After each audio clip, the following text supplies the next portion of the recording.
What's up, guys? This is Nick. Today I'm going to be telling you about my flow-through Burma composter. You might be asking yourself, what the heck is a Burma composter? It's composting with red wiggler or other types of worms in a bin, basically. So let's go check it out. My Burma composter, this is a flow-through system. The principle of this thing is very basic. You put food in the top, the worms eat it. As they eat it, it processes and falls to the bottom, and you're able to collect it from the bottom. Overall investments, 25 bucks roughly. This was 12 bucks, and then PVC is very cheap.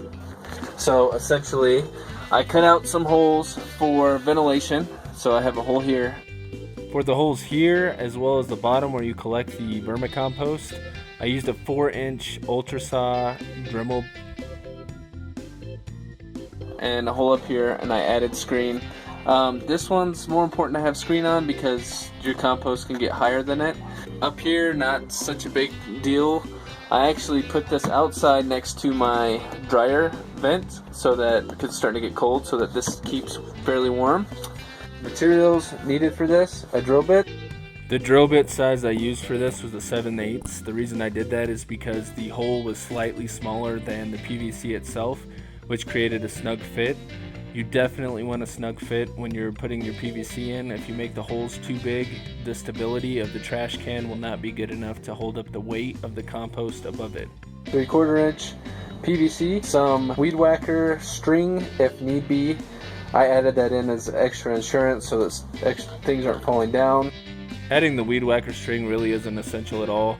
I did so because I left my bin out in the rain, and every time it rained super hard, it basically flooded out the bottom of the box. Not a huge deal. And a trash can and some screen. So screen for up here would be optional. Essentially all you have to do is take the lid, cut some holes in the top so that you have some ventilation. This is essential. I would screen this so that you can fill compost up above this and you still have essential airflow. And then basically all you do is, with your drill bit, you would drill these holes. So you drill a hole on both sides, so here and in there. You feed your pipe through, make sure it's nice and snug.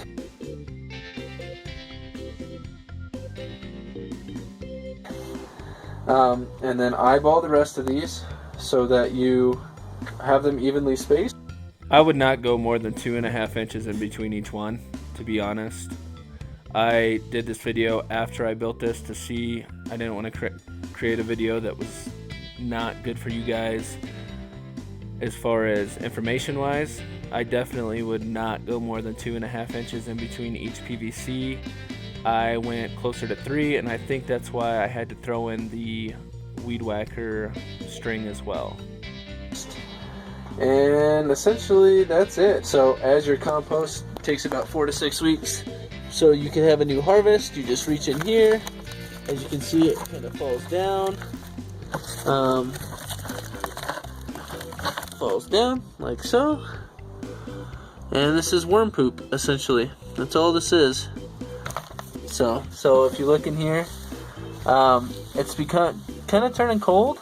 I've been feeding this pretty frequently, but it is getting cold, so these worms are getting very slow and lazy.